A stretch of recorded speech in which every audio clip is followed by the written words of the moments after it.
because said that Lil Wayne never hardly wrote any of his own material.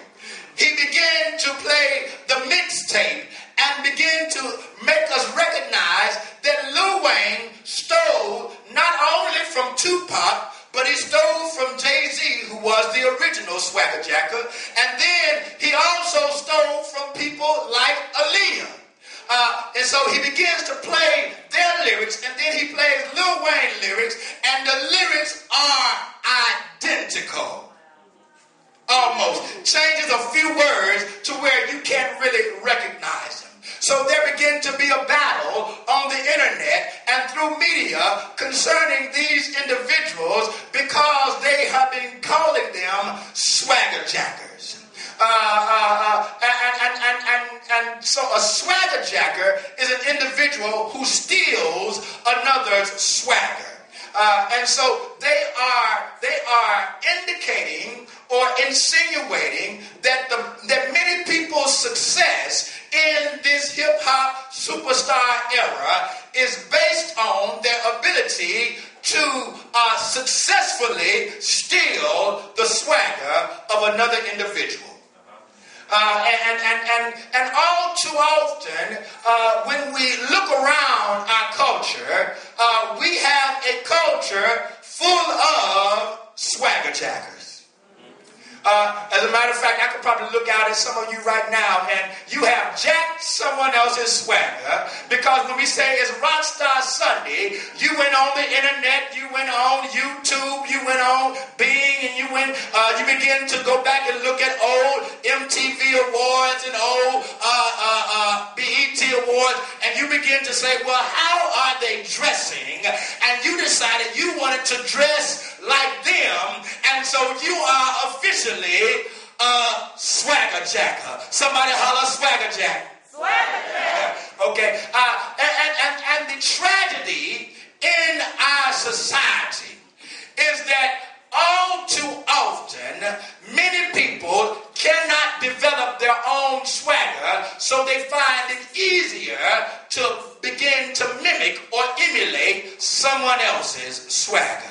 Okay, and that is a tragedy, because when you understand that God has made you distinctly unique, He has made you your own person, you don't have to steal anybody else's swagger. You can have your own swagger.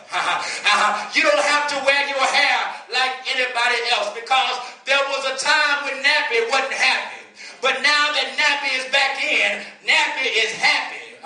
And straight is late. And so we have to understand that just because there is a fad that comes in doesn't mean I have to mimic it. Just because this person is successful because of what I see on the outside doesn't mean that I have to try to reproduce that and recreate that in my own life, because God made me to be me and nobody else. And so I refuse to jack anybody else's swagger. I will stay bald-headed as long as I ain't got no hair on my head. Well, somebody say, well, you jacked that swagger from Kojak. No, I didn't jack it from Kojak. It was genetic, baby. I lost it when I was 18, and so in order to improve my swagger, I just cut all of it off. But when we go back and do the research, we will understand that Jay-Z and Lil Wayne and others are not real swagger jackers.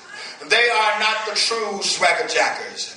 Actually, the original swagger jacker is Satan himself. You do know Satan, Lucifer, the one that Jay-Z hails. Okay, he was the original swagger jacker. So it just goes without saying that he would be just like the person that he. Okay, all right. So he was the original swagger jacker.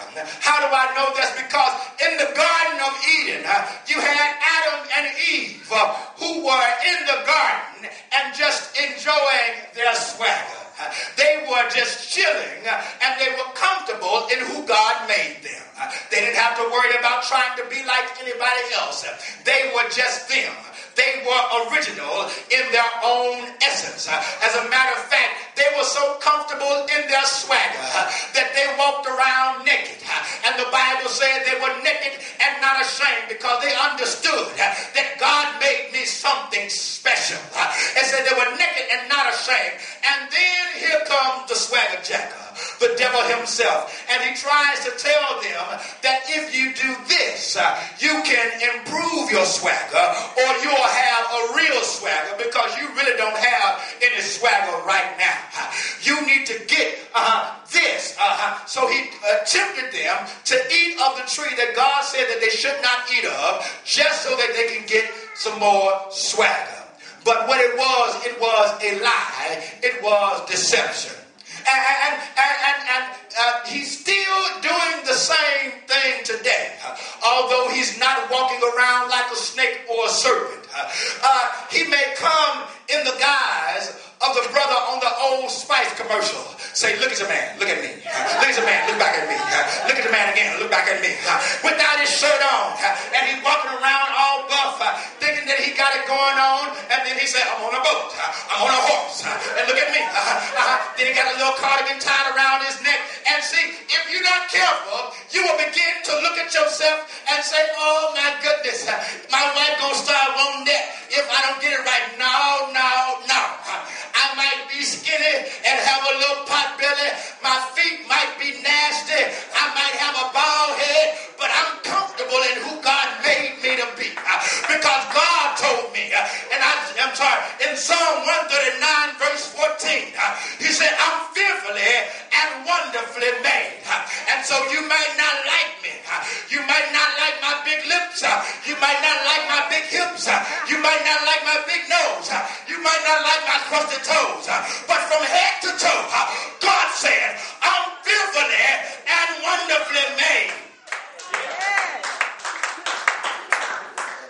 And see, it is the temptation that when ladies begin to see folk like Kelly Ripa, or they begin to watch America's Next Top Model, and they see the kind of women that they choose. I mean, skinty folk. And they will begin to think that that is how I need to be, because if I am skinty, I can have some swagger. Okay, so they look at them and they begin to start getting depressed and say, well, I need to lose some weight because apparently that's what people like. That's what's cool. That's what's in. That's what's slamming.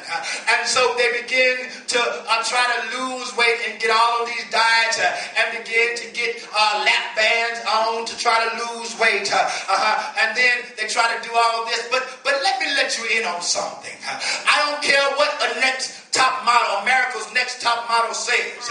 You are somebody all by yourself. I wish I had some sisters in here that will tell Tyra Banks, don't you ask me one more time if I want to be on top, because my Bible already says that I'm the head and not the tail. I'm above only and not beneath. I am the first and not the last.